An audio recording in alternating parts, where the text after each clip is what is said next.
Have you ever been stalled in your artwork and not understood why? In this episode, we will discuss creative blocks and how to find yours.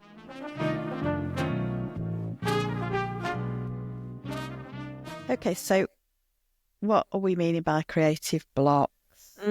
That's the first thing we want to discuss, isn't it? Because not everyone might know what a creative block is, or we might have different kind of definitions around a creative block as well. I think it's something that happens to us all, I think, and it happens at different stages as well.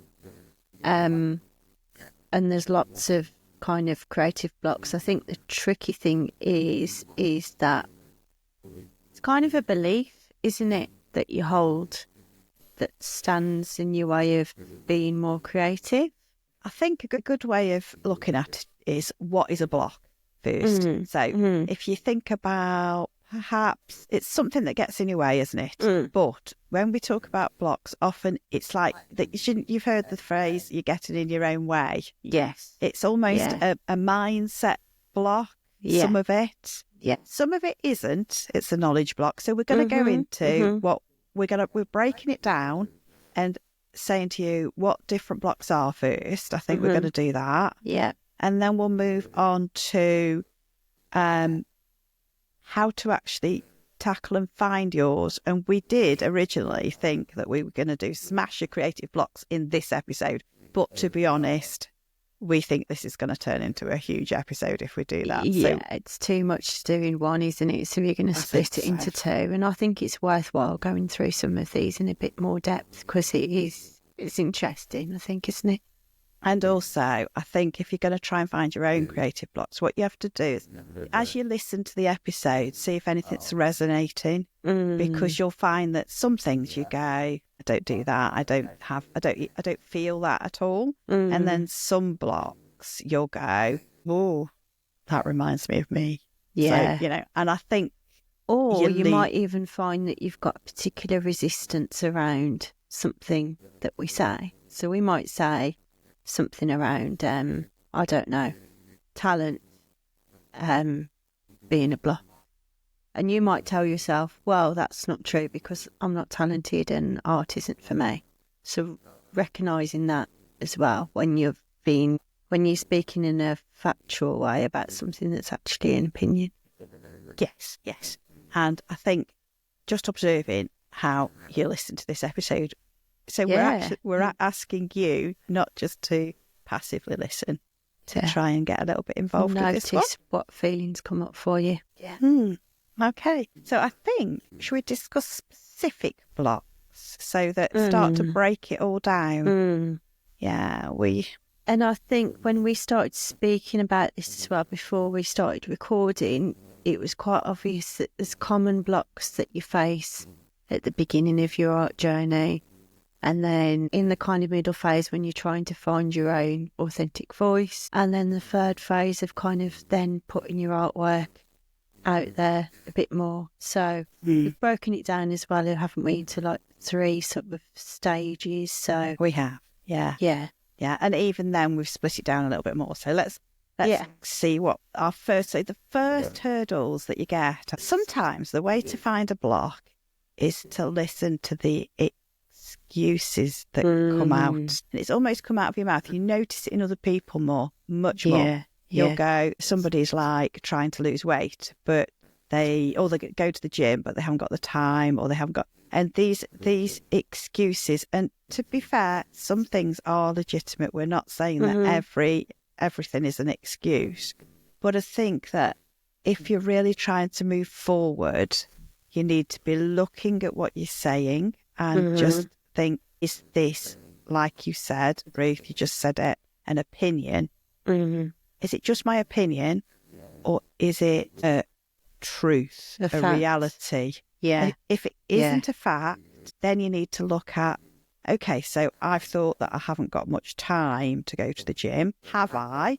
In which case, if it's more important to me, how am I going to release time? Or is it that I'm just saying that, and this sounds, I'm not being critical of anybody, because we all are limited on things like time. And I think the important thing is that you start to interrogate these thoughts a bit more, because quite often we tell ourselves something over and over again so much that we trick our brain into thinking it's a fact without actually questioning what we're either saying to other people or what we're saying to ourselves. And the thing is, with mindset, what's so powerful about it is that if you tell yourself something, your brain's going to find evidence for that as well. So it's really important that you start to just question these things in a way where you just become a bit more curious about things. You know, it doesn't have to, don't give yourself a hard time. Yeah, no. Just quite the opposite. It's quite light questioning. Yeah. Because giving yourself a hard time is what we're suggesting you're already doing. That's what creates the block. So we don't want to replace the block with another block. That's if anybody's a bit unsure about what we mean by block, do put something in the comments, because it is quite interesting to open it up, and we do want to understand whether we're getting across what we mean sometimes. So do have a conversation with us. We will always answer any questions you've got. From the point of view of, I'm going to use the word excuses, or facts that we feel are more like opinions sometimes. I have not talent. We've got a whole episode on I have not talent. So if I haven't got the talent. So if you're feeling that you really want to paint, but you just haven't got the talent, it's something that's always been, you know, your friends or your families, they're talented. Somebody you're comparing yourself with, you'll never be able to do that.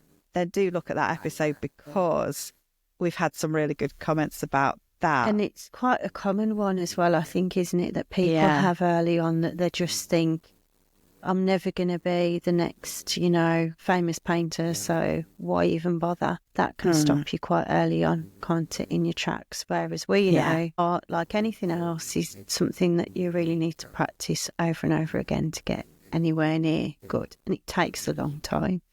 Yes, it does. But that doesn't mean to say that you don't get so many benefits. The main benefits that we feel are from art are to do with how it makes you feel, how enjoyable it is. All those things are things that you get right at the beginning. Yeah. It's not something that you need to be the most fabulous painter to get the lot out of art. And the exploration phase is the most exciting phase. It is. It's fun, although it can be scary, because being a creative person, it's full of unknowns. So it's also natural to feel like that, to feel scared and to have doubts, because you're not sure exactly what's going to kind of come out. But I think in society we are so focused on like tangible, quantifiable outcomes. Art's not really like that. It's more of a, it's cliche, isn't it? But it's a journey. You go on a journey with your art, and you're not going to be great straight away.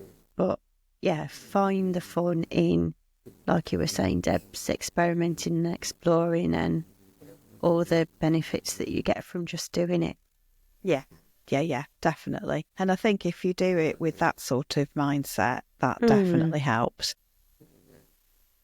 Simply by, and I've had a lot of students going through my classes, just turning up and doing it, you definitely get better. Time's another one. We did already mention time, but I think it's really where you put your priorities, and it depends how much you want to do it. And to be honest, that's a legitimate thing. I think that is something that you could think about. It may be that you would prefer to play golf than to, or, you know, to paint, and that's fair.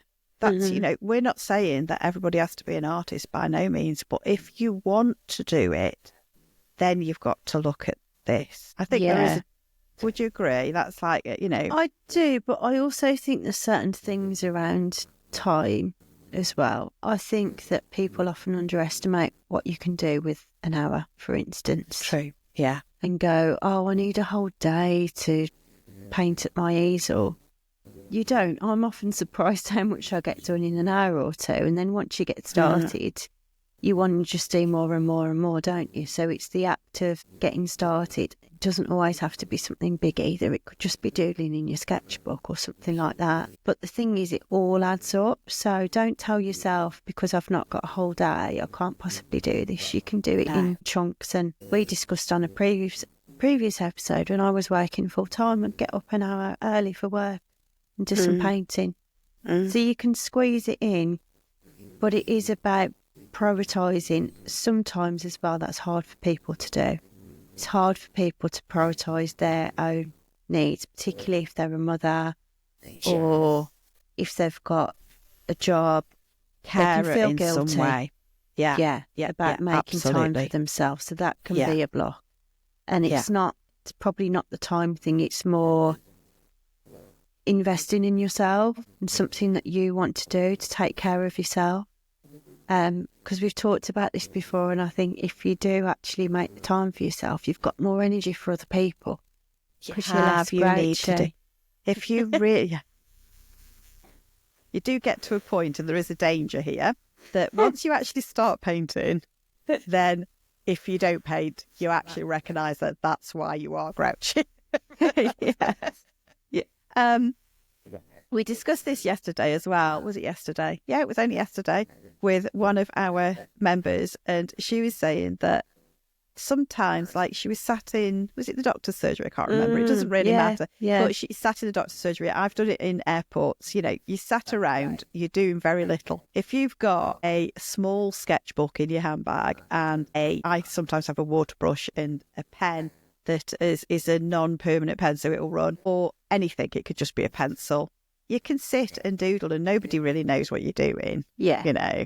Yeah. And so you can actually make time by doing it at the same time as something else that is often quite boring, and it fills your time. So I think the other thing is as well is that we look at art and being creative as like a luxury kind of activity.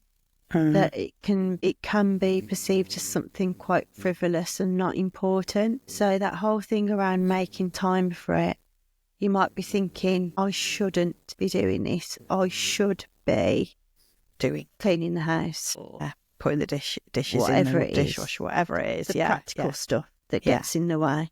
So if you find that you're intending to sit down and do some painting or whatever, and that's cropping up, then that might be a thing for you as well. And I still do that myself.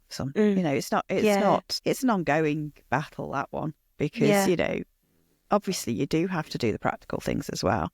Yeah. But if you can get a little bit done, then it still counts. Yes, it does. And it's surprising how quickly it builds up, isn't it? It really does, yeah. It does surprise you. And it surprises you when you look back, but we'll come to that another time. But because what you've actually just reminded me of is the next thing, which is money and resources. So we've talked a little bit about the fact that you don't need a lot to be able to get started. So if you're wanting to have a go, but you really don't know where to start. I mean, we started, I did a mini course that you ran, actually, Ruth. I went and did her course, and she just used felt tips and a sketchbook, and that was fabulous. I really enjoyed it. And it was not using, you know, it could be the kids' felt tips. You buy crayons and art materials for your children, you can use them. You know, it doesn't have to be anything major to doodle away, does it really? No, to get started. And I think quite often we can convince ourselves that we need all these fancy materials, especially at the beginning. And that's really when you don't need them, is when you're at the beginning, because you just want to be getting going and exploring ideas. And you can use very basic materials, pencils, felt tips, get yourself a little sketchbook. It doesn't have to be anything major. Believe me, what happens is you very quickly build up art materials. It almost just happens by osmosis. The magical art fairy. They just arrive at your door, and I don't even know how it happens. Don't worry about getting materials. That's what you tell your other half anyway. Yeah, there's always birthdays and Christmases. A lot of my students, when we were going on painting holidays or whatever, you know, it'd be Christmas and they would have bought an easel or somebody would have bought them an easel. You know, there are ways of building it up over time. Yeah, definitely. Yeah, you don't have to get everything straight away. No. And a lot of the good kits, like the good acrylic basic kits, a Galeria kit would be under £20. Yeah. And you can get the cheapest of brushes to get started with acrylic. Yeah. You know. You've also just reminded me of something else that was a big blocker for me for a while, is that I thought I had to have everything figured out before I even started. Oh, that is a big blocker. So I thought I had to know, like, the medium, the style, the subject, my buyers, because that is kind of the traditional way of all of the other aspects of, like, work, isn't it? You know. I wonder though, Ruth, whether that's because you did do an art. This is after your art degree, though. Yeah. I'm not sure that's where most people start. No. Do you think? No. Because that's like thinking about buyers is like a little bit further along the journey. It's probably not. It was probably a bit kind of back to front in a way for me. I was thinking about all that stuff too early, because you talk about that stuff at university and yeah. So for a long time, because I didn't have it all figured out, I was just getting myself stuck in this almost like a loop of thinking. And what I really should have been doing is just getting started with the art and seeing where it went. But I definitely got stuck in that phase for quite a few years, actually.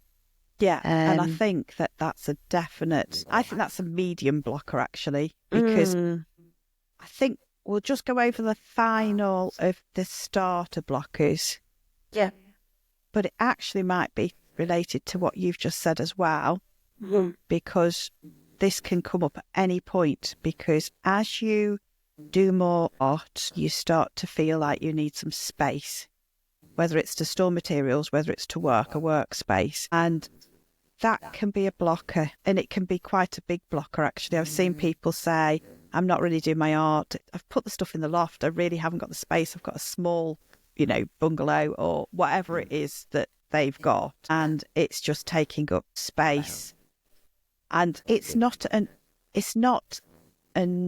is a legitimate concern, actually. So some of these concerns, when we say that they're blocks, and we're not saying that it's all to do with your mindset, because some of them are legitimate concerns. It's just how you address them, isn't it? Yes. Yeah. I mean, I would say that the talent issue, some people are naturally, or it appears that they're naturally born with more. I do think sometimes that's to do with upbringing, but there could be a genetic factor. We've never said that there aren't some people that are more predisposed to being able to do, but what we believe is everybody can do it. I mean, that's the thing. That's the gist of it, yeah. That's the gist of it. Yeah. And the same with space. I think space can be a very difficult thing, and particularly as you get a bit bigger. So what you're describing, Ruth, is as you're getting a little bit further along, how do the practicalities of art, it does take up space. And we haven't all got double garages that have been converted, which is what I've got now. And for a long time, I was looking for a space to do it. I painted in a marquee because somebody allowed me to at Little Manor. And I used to have to clear out. So I set up this studio that I had to clear out when she had an event and then put back in. It was a big marquee. It was very, very good of her to allow me to do it, really. And it was an amazing opportunity because I could be in a beautiful garden as well. So it sort of did a lot of things for me. But I just think at any phase in an artist's career, and that includes people who are just starting, space can be an issue. Some of it can become an excuse as well, which is, So we've talked about first hurdles. Yeah. I also think the thing is with space, and in particular women, I'm going to get a bit philosophical here. I think as women, we taught not to take up space. We taught not to speak as loudly, not to voice as loudly. The word bossy is reserved for women and not used for men. And physical space, we're also, taught that a smaller body is a better thing as well for a woman. So I think there is something quite deeply psychologically ingrained in women not to take up physical space. So I'm just thinking I've got it completely wrong then. no, it's not that. It's No, not don't be wrong. No, I don't be wrong. I don't be wrong. I just take up so much space. That's a good thing. That's one of the things that I love about you, is that you're not scared to voice your opinion. And for whatever reason, maybe you've been brought up in a household that's more encouraging of you speaking your voice and that kind of thing. But I know for a fact for a lot of women, actually, it's been something that they struggle with, is putting themselves out there more and finding their confidence and that kind of thing. And I saw it a lot when I worked in the corporate world with women, because that's a totally different environment, because it's very male dominated. So there's a lot of rules around where women are, what women should be doing, what women should be saying, what roles they should be taking.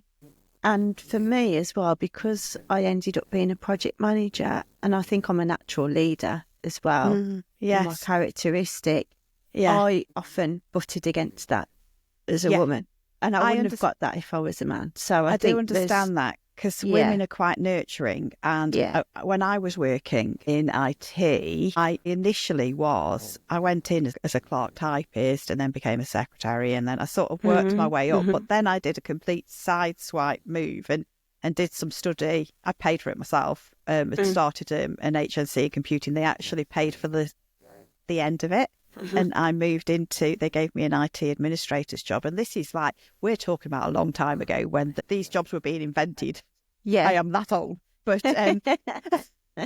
but things have moved fast, haven't they, since then? Yeah. Yeah, I was just really, really interested in how it worked. I remember I went from typing on a typewriter, as in a physical bang, bang, bang typewriter, to doing a word processing thing. And I remember saying to the teacher, but how does it work?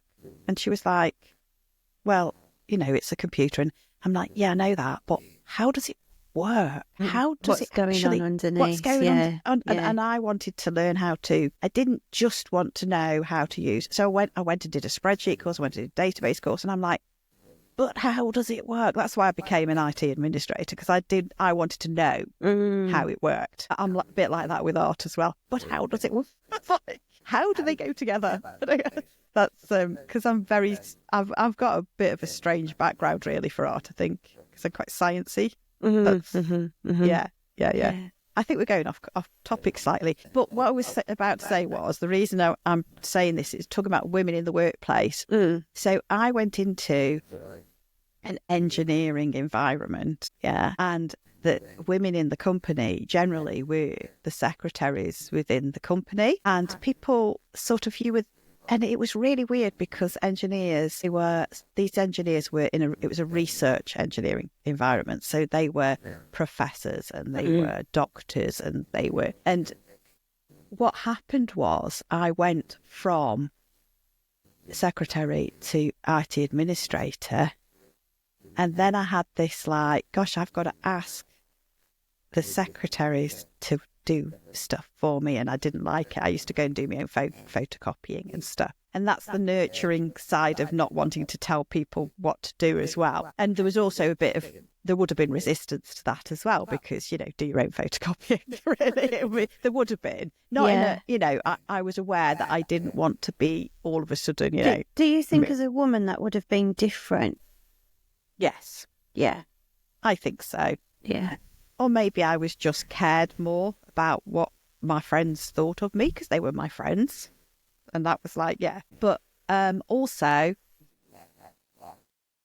what was really noticeable wasn't the way that my friends were, because I managed to maintain those contacts and not become a boss. And I didn't want to. I didn't really want to. But what I really noticed was the way that the bosses sometimes, all of a sudden, they noticed me. They hadn't noticed me before. I hadn't noticed they hadn't noticed me.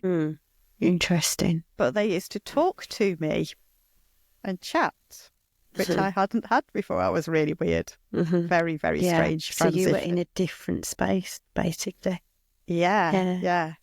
But I think that wasn't just the women. I would say it was that sort those administrator levels and that was there more would of have a been men there hierarchy as well, thing. or it was a hierarchy thing, but it was an interesting thing, yeah. What about I think we've got a lot of the starting hurdles, but there is another hurdle that I've actually got. Next hurdle I've got, I don't know how to do it. So it might not be a hurdle where there's not a block in the conventional sense. It's just the feeling that, how do I actually do this? And I think that is a different type of block. Would you say that? Yeah, I think it can be. I think, and it kind of, I suppose in a way as well, it comes back to that original thing of thinking that you've got to have it all worked out before you get started. So I suppose it's that unknown part of it, isn't it? Which can quite often manifest as like the physical painting. Like, I've got an idea that I want to express. I'm now at a phase where I'm exploring more of my own authentic voice as an artist, but I don't know how to convey this particular feeling or this particular thing. So that can feel like a scary place, can't it? In terms of like, how do I express this idea? And quite often that might be a technical thing in terms of like, how do I paint this? Or I was going to say, because sometimes even at the beginner level, it's literally, how do I put paint to paper, as opposed to further on, which is, or I want to express something. How do I do that? I mean, I'm going through those sorts of things and have done over the last couple of years myself.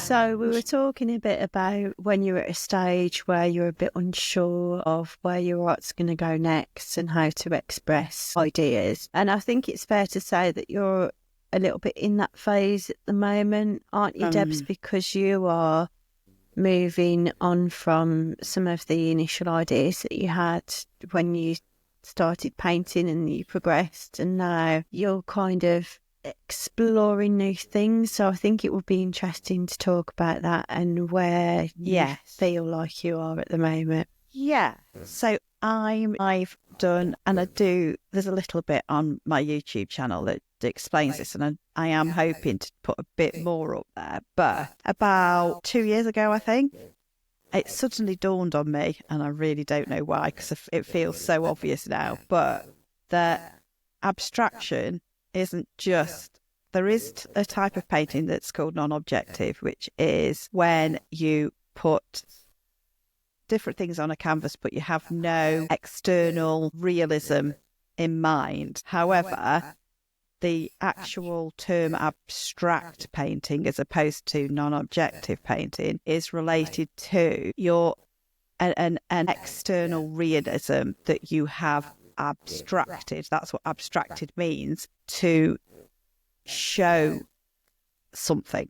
So for me, I am exploring the going out into nature, connecting to nature, and finding what it is that I'm really connecting to, and trying to put that onto a canvas, which is actually quite a lot, because it could be that I'm trying to represent. What I used to do was I used to go out into, and it took me ages to be able to do this. I used to go out and want to paint what was in front of me, and I'd move things around a little if, I don't know, there was a red pillar box in the wrong place or a tree was in the wrong place. I'd move things. I would use some artistic license, but I would essentially be, and I would change colours slightly if I wanted to change a mood, but it would be what was in front of me. Now I will go out and I will still paint what's in front of me, but it will have more of the senses. More of what I'm trying to do is look at what's in front of me, see what it is that I notice, so the way I see the world, and put that onto the canvas, which means that I might take parts of the canvas and put them in more prominent. So say, for instance, I notice something that when I look out, there's a lot of patterns of lines going down of trees or something, or it could be that there's a colour going through a scene or whatever. And I'm thinking, that's really interesting. I've noticed that. And then that will come through onto the canvas. So that is taking the bits that I'm interested in and showing people my view of that world. But that could also mean that it's a change in the season, or it could mean that it's a weather on that day. You know, it's a really blustery day. So it's about movement. So this is quite, I feel like I'm not asking myself much because I've also in the past, I started to reflect and notice what it was that I really enjoyed looking at, because for a long time I was like, what is it? What am I? Am I a landscape painter? Am I a portrait painter? I think a lot of people at the beginning of art do this, yeah. And then I realised that, yes, I painted a lot of landscapes, a lot of trees, and I did paint some seascapes as well. But generally it was the countryside that I'm in that I sort of painted a lot of, or photographed, or, you know, noticed. But it was also about the relationships of that. So I also, when in the earlier days, I looked at the relationships of, it could be, I painted my granddaughter picking a leaf in or picking a flower in a field. And it was about her relationship with nature. So it's about people and their relationships and how we are nature. And yes, so sometimes that means that there may be a portrait involved, but it's to do with that reaction and the connection to nature. So I'm starting to understand that, and it's taken me quite a long time to even understand that. Well, it does take a while, and I think that whole thing it's a process of doing rather than thinking, isn't it? So you do more paintings, and then you reflect, and then you think about, what is it about that particular thing that I've painted that I want to... What am I trying to capture? What am I trying to say? Exactly. You can only really get there by doing the work and keep doing it, and then you kind of have a bit of an aha moment, don't you? And then you dig deeper, and then you dig deeper again. So it's like, it's an ongoing thing, isn't it? Yes. Really, and it's discovering yourself. Exactly. And it's a completely different... No, it's not completely different. It isn't, because the beginning of it was still that exploration. I just didn't know it then. That's the thing. But now I had an aha moment.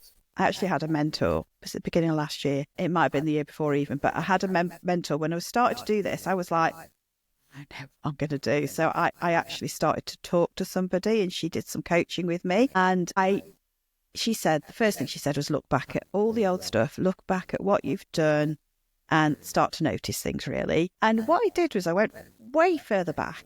I went back to my poetry, which I used to write a lot of poetry in my 20s. And I noticed that the things I wrote about were nature, cycles, how those cycles relate to the cycles of life and the patterns and things that happen. And I also noticed that my poetry was also about relationships. Sometimes it would be about people, but it would be about things that had gone wrong, or about illness. So that was really interesting, because I'm like, oh my goodness, this is just the same stuff. It's the same. It's just in a different way of expressing yourself, isn't it? Exactly. Yeah. Sometimes my poetry is quite dark, to be honest, which my paintings aren't. They're not dark, because I think that although I'm not about the uplifting, I'm not exactly the same, because I know that your work is about that. It's more about connection, and I want people to realise how connected they are to the natural world. That's what it is. That's what it's about. And so,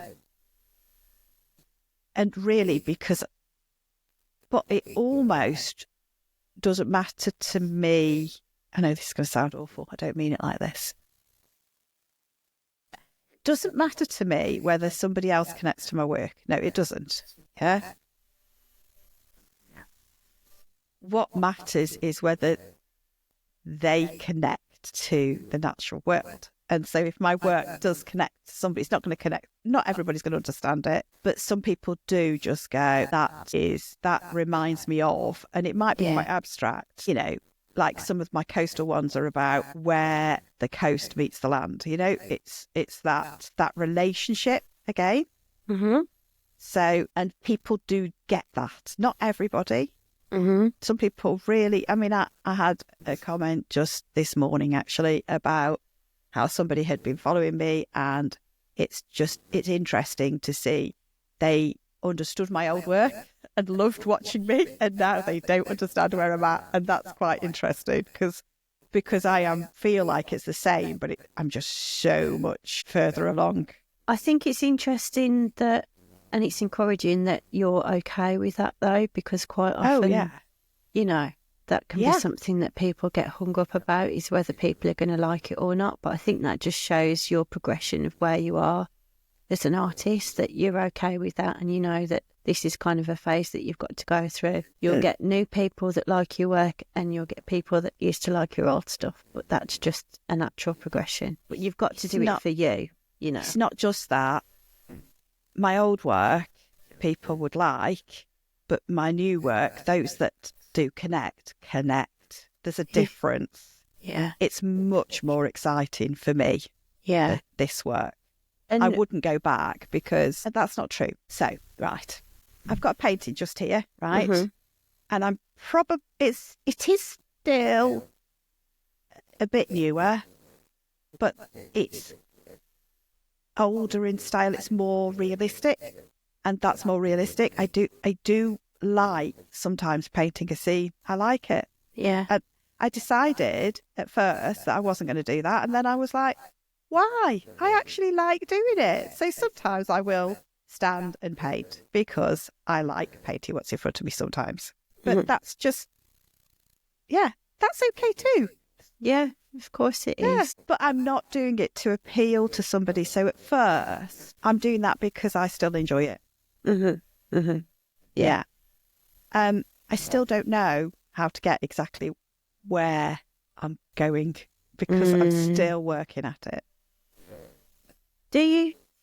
Because what I was thinking about when I was listening to you is that, do you feel like you're working with bigger ideas now that are more conceptual from what you were working with before? Sort of.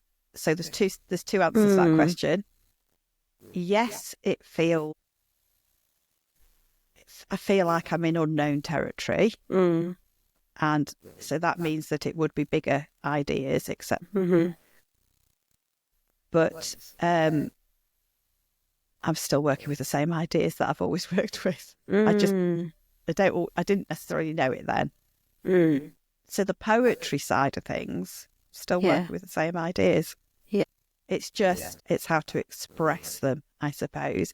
And this is where, do you know, we talked about the hurdle I don't know, because I'm looking at these hurdles that we wrote. Yeah. And the thing that, and I think this came up in one of the other podcasts, it did because I got a bit emotional. It's about the fact that I have to start learning to trust a process. So my switch, and the biggest switch that I've had, is that I used to think there's a scene in front of me, so I knew what I wanted to paint because I knew that it looked like that. You knew what to expect that was going to come out the other side of it. And it's easier to know when it's finished. Yeah.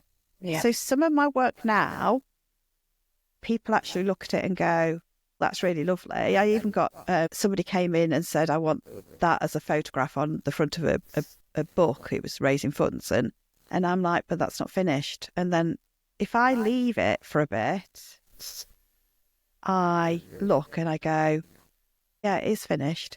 But it's because I don't know what it looks like when it's finished. Yeah. And I used to know what it looks like when it's finished. Yeah. And so I think that people think that abstract art, sometimes people who don't know, who've not done it, often think it's easier. But I really don't think it is. Because I think it's more challenging because it's all about leaning into yourself and trusting that the painting's going to come through on the other side. And that's that trust. It is, and it sounds a bit deep, but it's trust within yourself. It is, isn't it? It's and belief in yourself. And I used to feel this when I was writing poetry, or a particular story, you get the characters at the beginning, and I always used to think, I'm the first reader. So you're writing it, but it's almost like the ideas come together because you've formulated some sort of plan, you've got your characters, you've fleshed out your characters so you know, and then when you get to the next part of the story, you go, okay, so how would this character react? You don't think, what's the plot of the story? You have a rough plot. You can't, like, you plan it out a bit, but it's not, a lot of the times it changes slightly because that character would do something different. And I think it's the same as that. And so you're the first viewer of the painting, and it evolves. Yeah. It's exciting, isn't it? Yeah. And like, I know that you've had times where it's been more challenging than exciting. Yes. What are the sort of feelings that you've had around that? Because I think this is an important one to speak about.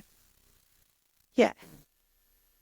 Sometimes I've just felt flummoxed. Don't know what the process, because bear in mind, have had to decide what my process is. How do I abstract? And then sometimes I felt overwhelmed. And that's more about breaking the ideas down, because I think I've probably tried to take on a big chunk of it. I think I thought I would get it quicker than I am getting it. I am getting it. I get paintings and I go, that's got something in it. Yeah. Oh, I like this bit. Yeah. I like this bit, or that's got feeling in it. It might not look like I want it to look, but it's got something. It's got movement. It's got there's something in it, and I can see that. But the other thing I have difficulty perhaps with is the finishing at the moment. But a lot of that is to do with fundamentals and working at it and colour, and there's lots of other things that go on at the end. Yeah. So I focus very much on tapping into the intuitive side and feeding the inspiration. And I've done a lot of that because I realised that it had to be a process. And I looked at the creative process, literally sort of studied it. I wrote a blog on it. I sort of got an idea of how do I actually tackle this so that I can get to a complete painting whilst abstracting. I then did some courses with people as well. And that I discovered things that I really like doing that I hadn't expected, which is like the collaging and stuff like that I just hadn't expected. So a lot of the work now is a little bit more mixed media than my old work, where it was more just acrylic. So, yeah. I think I'd also just encourage yourself to allow yourself just to play for a while, you know. Doesn't have to be finished painting straight away. It could be a series of smaller canvases where you're just exploring and just take one particular idea as well. Don't try and do too much on one painting because that can be overwhelming, too much for anybody, you know, if you're trying to do everything at once. I think that's the overwhelming thing. But the feeling flummoxed was more about, I don't feel flummoxed in the same way. I think that's to do with process. I didn't understand how to get from A to B. I didn't understand it, but I started to use other people's processes, and then I've sort of started to change that because I've taken the bits of other people's that I like, and by doing that, that makes it easier. Yeah, to definitely. Go from And A to B. It is important, I think, as well, to learn from other artists. Some people might think, oh, you know, you're just copying them or whatever, but actually, No. that's a really important part to inspire you, and to the technicalities as well are never ending, aren't they? So Yeah, that's right. yeah. It is important, and it's important to look at other artists and see what is attracting you. So I started to look at my own photographs, for example, because that's another clue, isn't it? And look at other artists that were creating something that I connected to, you know, and then look at first of all, look at what the connections to my art or to my photographs to that. What is it that I'm interested in? And then also looking at the process of that artist, if they were telling us how they did it or something, because that can give you clues as well. And then trying things and trying it out. And and just having a play.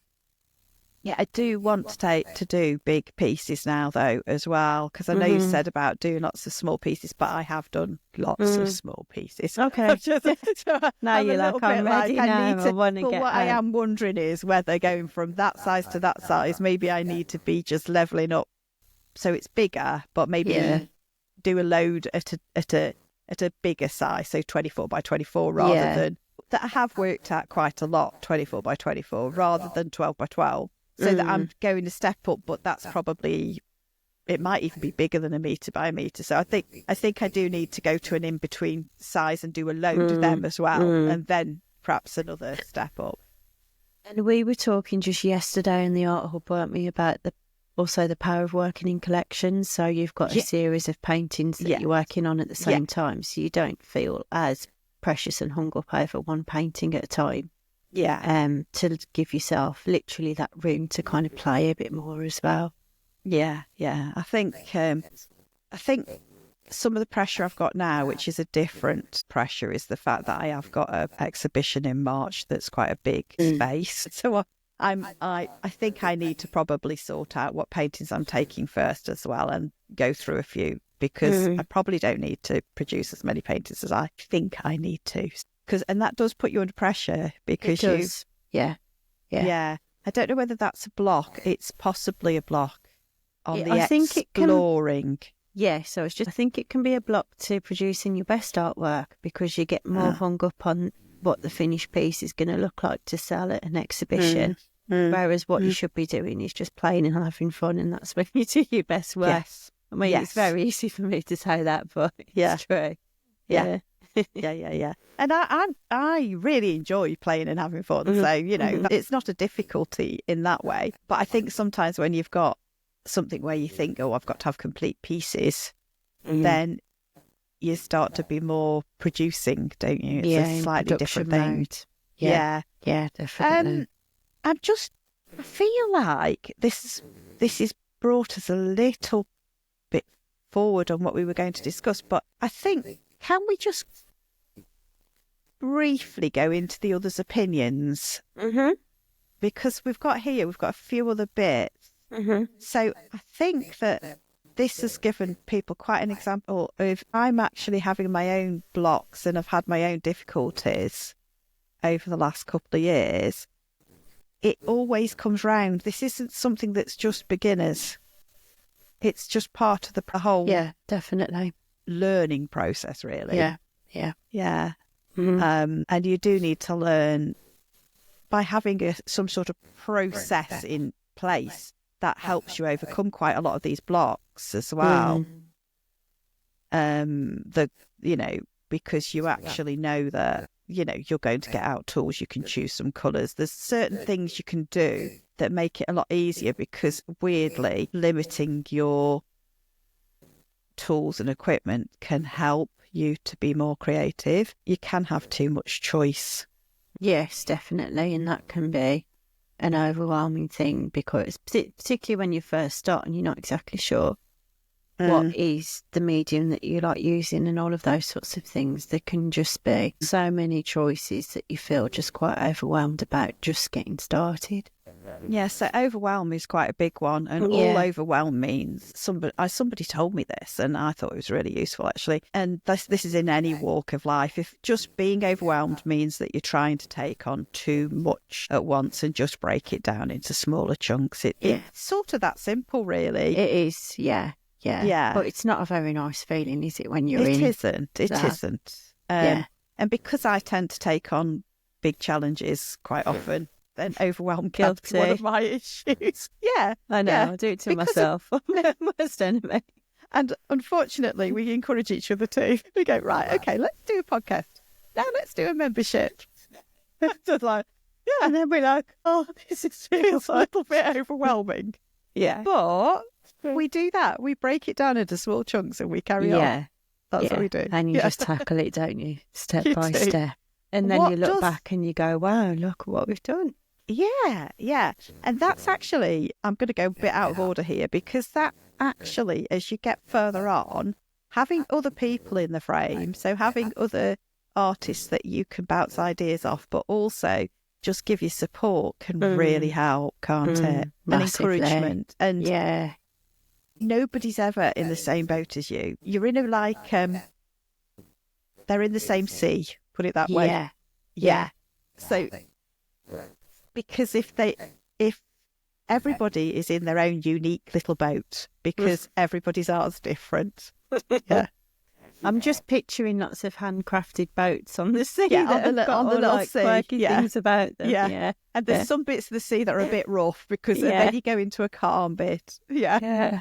And what's really nice is when you're all sort of paddling together because you've got a bit of support. Yeah. So I hope you've enjoyed that analogy. I did. So we talked about overwhelm. Yeah. And when you're finding your own unique art, this isn't like going and somebody's telling you step by step what to do, or you're going to paint and sip, and that's just why it's fun. Scary, isn't it? Because like you don't know where it's going to go, and you're not quite sure yourself, and no, you don't know whether it's going to work, and you really have to dig deep into yourself as well, and your own intuition and what you want to do. And if we're talking about the whole other people's opinions, it can be quite easy to be distracted by other people's opinions, can't it? Particularly when you're at this phase of doing something a bit different that not everybody's going to understand. I was going to say, especially at the beginning, I feel now that because it's going to sound strange because I'm saying that I'm not sure how to get to where I'm in a little bit of unsure where I'm going. Yeah. It's not true. I really know where I'm going. I just don't know how to get there. There's a difference, right? But I'm really sure that I'm going there. Yeah. I have absolutely I'm not swayed by other people's opinions. The time I was swayed by other people's opinions was right at the beginning when I didn't know whether I was a portrait artist. I didn't know whether I was a landscape artist. That's a really good point. Oh, other people were going, and could you paint my dog? Or could you... I painted somebody's boat that they went on as a child. It wasn't a boat, it was a big sailing ship, and you're just like, but I don't really do that. And I felt like it could be quite a detailed piece of work, and I was like, that's not me. And they were like, no, paint it like you do. And I'm like, okay then. So funny, isn't it? Okay then. So I did. But the point is that when you're at the beginning, it's almost like you try too hard to find who you are. Yeah. And you're almost trying to find who you are by other people's opinions rather than listening to yourself, because it's like, I did that portrait and, people really loved it, so that must be what I'm meant to be doing. Yeah. When actually what you really need to do is dig into yourself, don't you, and what you really want. But it's not apparent beginning, I don't think. No. And people will commission you for things, sometimes quite odd things, actually. People do, yeah. And the thing is, I don't think it's wrong. I think you have to go through that. Yeah. Because I think you have to go through that because you're trying different things. Yeah. But at some point you'll go, your heart sort of like, it just sinks and go, I really don't actually want to do this. I know you're going to pay me, but I don't really. Yeah. It's not, I don't want to do it particularly. Yeah. And at that point you've got to go, right, okay, what do I want to do? And just go on. Just try things and just go for it. Yeah. Yeah. Because at the end of the day, yes, you're painting for... It's good that viewers connect to you, but you are painting for you. And if you're not, then I'm not quite sure why. You're going to lose the joy out of it quite quickly, aren't you? Yeah, quite quickly. Yeah. And I'm just looking here, confidence. So when you're finding your voice, it's easy to knock your confidence when people say to me all the time, I liked your work before. But equally, people say your work now is very exciting because it's different. So I get both. I think probably in equal measure, to be honest. I think one of the measures as well that you're doing work that is more you and more niche, more unique, is when you get that very contrasting. There's more of a space between the nice comments and the negative comments, because when you start and you're doing a lovely pretty picture landscape, you'll get a lot of, oh, that's lovely. Yes.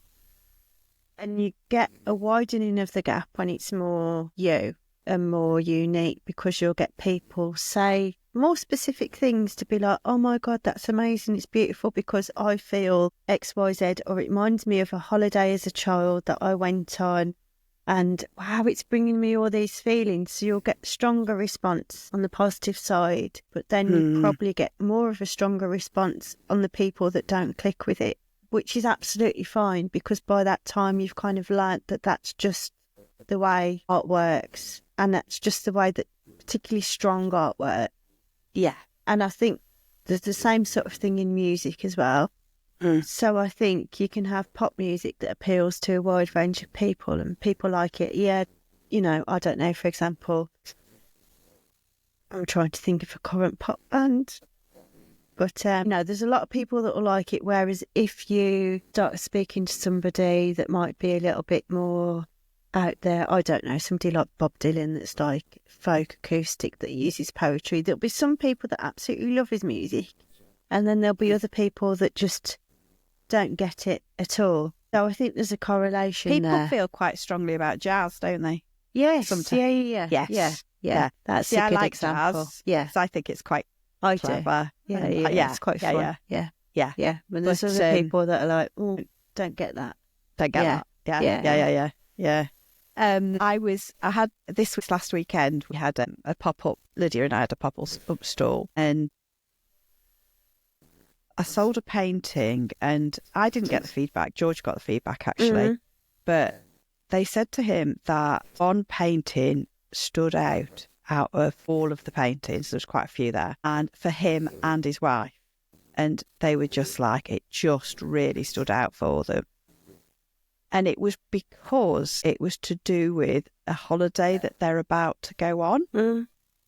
So sometimes it reminded them of that holiday, and it reminded them. I thought it was a holiday they'd been on, but it's a holiday they're about to go on, and so they have connected to the painting because of something personal. And quite often, you have people connect to paintings in ways that I sold another painting, and it was quite a big painting, and it was of a roundhouse, and it was a roundhouse at Mitton Manor, the place I told you that I did a summer there in the marquee. And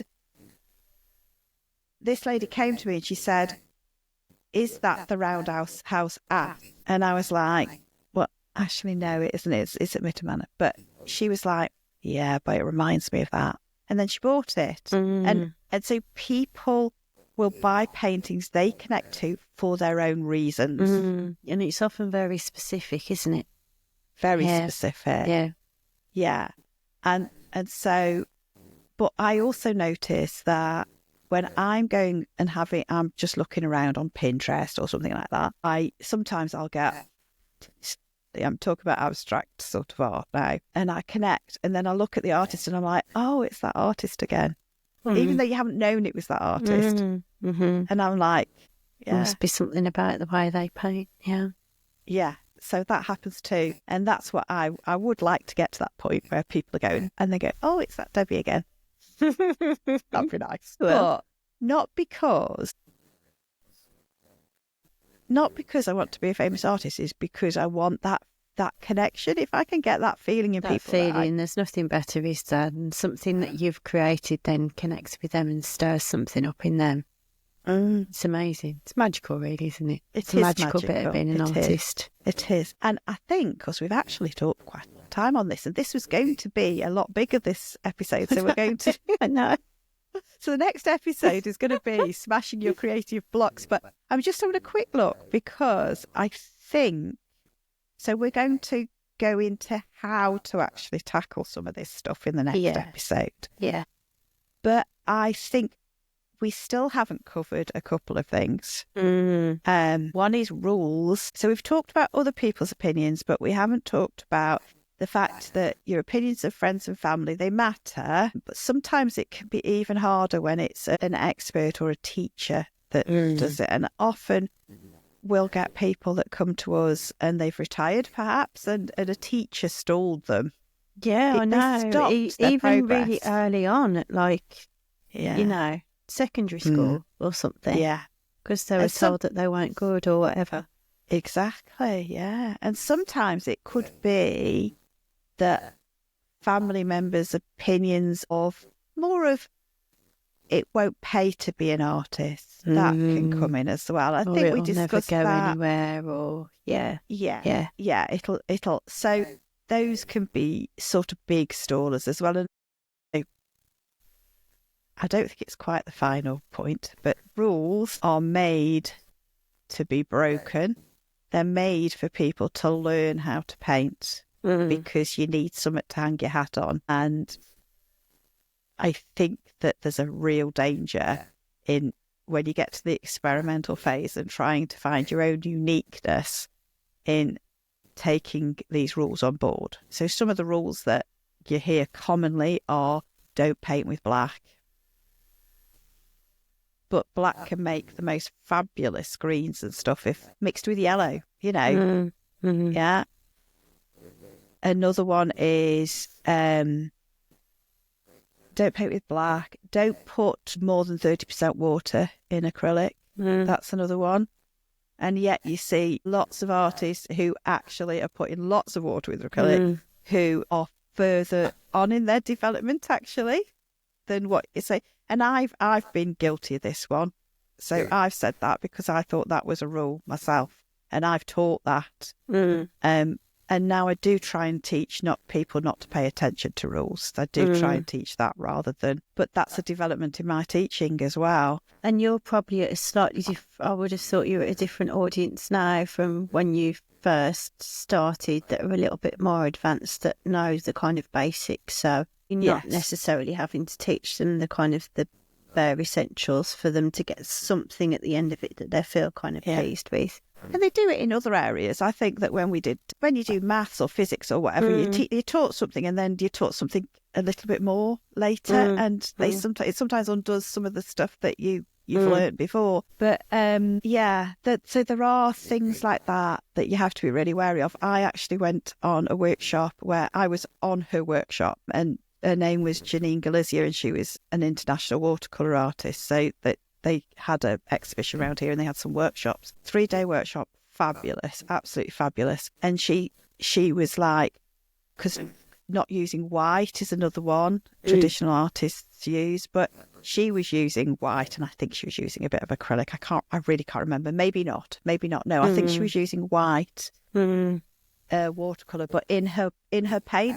And she said, and a lot of people would just go, that's a complete no. But she was, these were top of the field watercolour artists internationally. These weren't just she was, this is a real no as well. Watercolour, you paint like that. She was painting upright. She put like a wet towel behind and she showed us all of her secrets, so I'm not going to go into it too much. But the point is, she did not paint traditionally at all. Yeah. So don't get caught up on rules. Yeah. That's a big learn one. how to break them. I think you can learn the rules initially and then know what rules you're breaking and why. I think quite often, particularly in school, you get told that you need to do X, Y, Z to equal ABC. And it's not that straightforward, is it? You need to learn how to explore, play, break the rules, be rebellious, which could be a potential thing depending on your personality. I always found that bit quite enjoyable and quite fun. It's good to know the rules because, for example, with your oil paint, fat over lean is the rule that, it's important to know that you might cause cracking or you might cause, that sort of thing. Yeah. But if you know it. Yeah. And if you want to create that effect, then you're kind of breaking the traditional rules. But Yeah. We're just if you're sort of aware of why, then I think that's as much as you need to do with rules. Both being two. And I think especially as an artist, because you're really putting yourself out there as an artist. If you're making your own work, it's really personal to you.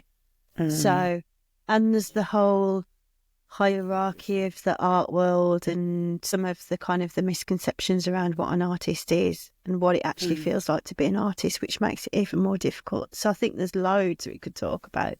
Yes, absolutely, absolutely. So on that note, hopefully you'll have found some creative blocks. Yeah. Or something that resonates with you as you go through. Yeah, something that you think, oh, yes, I can relate to that, or, you know, stirs up a bit of feeling in you. Take some time to, I think, have a think about what has resonated with you. Yeah. And do come back and talk to us about it, because we might have some suggestions if you know, in the comments. Yeah. Or other people might. It's quite good to open a conversation up as well. So, yeah. So I'm going to say on that note, bye for now. See you soon. Bye.